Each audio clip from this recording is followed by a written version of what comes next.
نحمدہ ونسلم ونصلی علی رسولہ الکریم اما بعد۔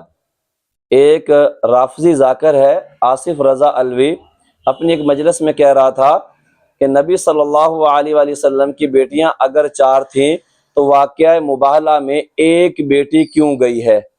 ذرا آپ اس رافضی کی اس گفتگو کو ملاحظہ کیجیے گا۔ رازِ فضا نہیں پڑے گئے۔ میرا سنی بھائی اگر کوئی بیٹھا ہوں تو آپ کے ذہن میں یہ آپ کو آپ کی کتابوں میں بتایا گیا نبی کی تو 4 بیٹیاں تھیں۔ قطن میرا کوئی سنی بھائی یہاں سے ایسا عقیدہ نہ لے کے جائے، ہم آپ کو بالکل صاف اور شفاف عقیدہ دیں۔ نبی کی 1 بیٹی تھی، اگر بیٹیاں 4 تھیں مباہلے میں 1 کیوں گئی؟ جی، آپ نے اس رافضی آصف رضا الوی کی پوری گفتگو کو ملاحظہ کیا، موصوف جو ہرزہ سرائی کر رہے ہیں۔ ہم آپ کو یہ بتانا چاہتے ہیں اہل سنت والجماعت کی کتب میں بھی نبی صلی اللہ علیہ وآلہ وسلم کی 4 بیٹیاں ہیں، اور اہل تشیع یعنی رافضیوں کی کتابوں میں بھی، جو ان کی مین کتابیں، ان میں بھی 4 بیٹیوں کا ذکر ہے۔ بالخصوص بطور حوالہ کے ایک حوالہ اہل سنت والجماعت کی کتابوں میں سے یہ میرے پاس الطبقات الکبریٰ ہے، یعنی تاریخ ابن سعد ہے۔ اس میں ایک چیپٹر ہے آپ صلی اللہ علیہ وآلہ وسلم کی بیٹیوں کے عنوان سے، ان میں سب سے پہلے آپ صلی اللہ علیہ وسلم کی بیٹیوں میں سے سیدہ فاطمہ الزہرا رضی اللہ تعالی عنہ کا ذکر آ رہا ہے، اور لکھا ہوا ہے کہ حضرت فاطمہ الزہرا رضی اللہ تعالی آپ صلی اللہ علیہ وسلم کی بیٹی ہیں، اور ان کی ماں کا نام سیدہ خدیجہ الکبریٰ رضی اللہ تعالی عنہا ہے، اور اس کے بعد سیدہ زینب رضی اللہ تعالی عنہا کا تذکرہ آتا ہے، اور صاف لکھا ہوا ہے کہ سیدہ زینب رضی اللہ تعالی عنہا آپ صلی اللہ علیہ وسلم کی بیٹی ہیں، اور ان کی والدہ ماجدہ کا نام سیدہ خدیجہ الکبریٰ رضی اللہ تعالی عنہا ہے۔ نمبر 3 پہ سیدہ رقیہ رضی اللہ تعالی عنہا کا نام آتا ہے، اور وہاں پہ موجود ہے یہ کہ حضرت رقیہ رضی اللہ تعالی عنہا آپ صلی اللہ علیہ وسلم کی بیٹی ہیں، اور ان کی ماں کا نام حضرت خدیجہ الکبریٰ رضی اللہ تعالی عنہا ہے۔ اور پھر آخر میں سیدہ ام کلثوم رضی اللہ تعالی عنہا کا نام مبارک ہے، اور لکھا ہوا ہے آپ صلی اللہ علیہ وسلم کی بیٹی ہیں، اور ان کی ماں کا نام حضرت خدیجہ الکبریٰ رضی اللہ تعالی عنہا ہے۔ اب آپ نے اہل سنت والجماعت کی کتابوں میں سے تاریخ ابن سعد کا حوالہ ملاحظہ کیا ہے۔ اب کاش کہ کبھی یہ بھنگ کے دور سے باہر آئیں اور ان کو کتابی دنیا کا پتہ چلے کہ ان کی کتابوں میں بھی ہے، اہل سنت والجماعت کی کتابوں میں بھی آپ صلی اللہ علیہ وسلم کی 4 بیٹیوں کا تذکرہ آتا ہے۔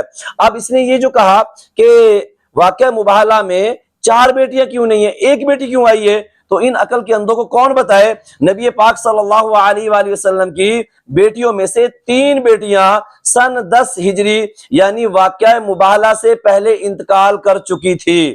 جب بیٹیاں تھی ہی نہیں تو پھر 4 کیسے جاتی؟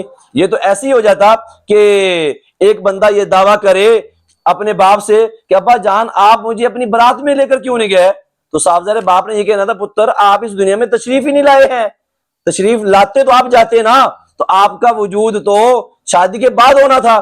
اب موصوف نے بھی کچھ ایسی ہی جہالت چھوڑی ہے۔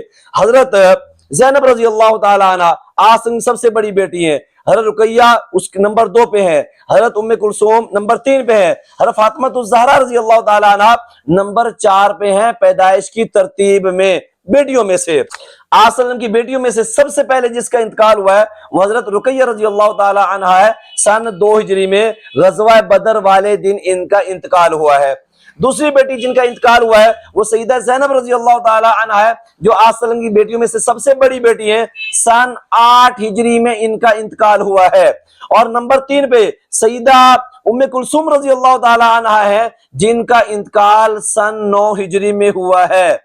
آپ صلی اللہ علیہ وسلم کی 3 بیٹیاں سن 9 ہجری سے پہلے اس دنیا سے تشریف لے جا چکی تھی۔ تو لہذا اس موصوف نے جو جہالت چھوڑی ہے، اس عقل کے اندھے اس رافضی نے، آپ صلی اللہ علیہ وسلم کی اس بیٹیوں کے دشمن نے جو جہالت بھری گفتگو کی ہے کہ اگر 4 تھیں تو پھر آئی کیوں نہیں؟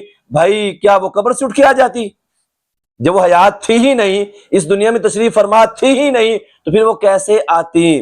یہ ہمارا اہل سنت والجماعت کی کتابوں میں سے تاریخ ابن سعد کا ایک حوالہ ہے۔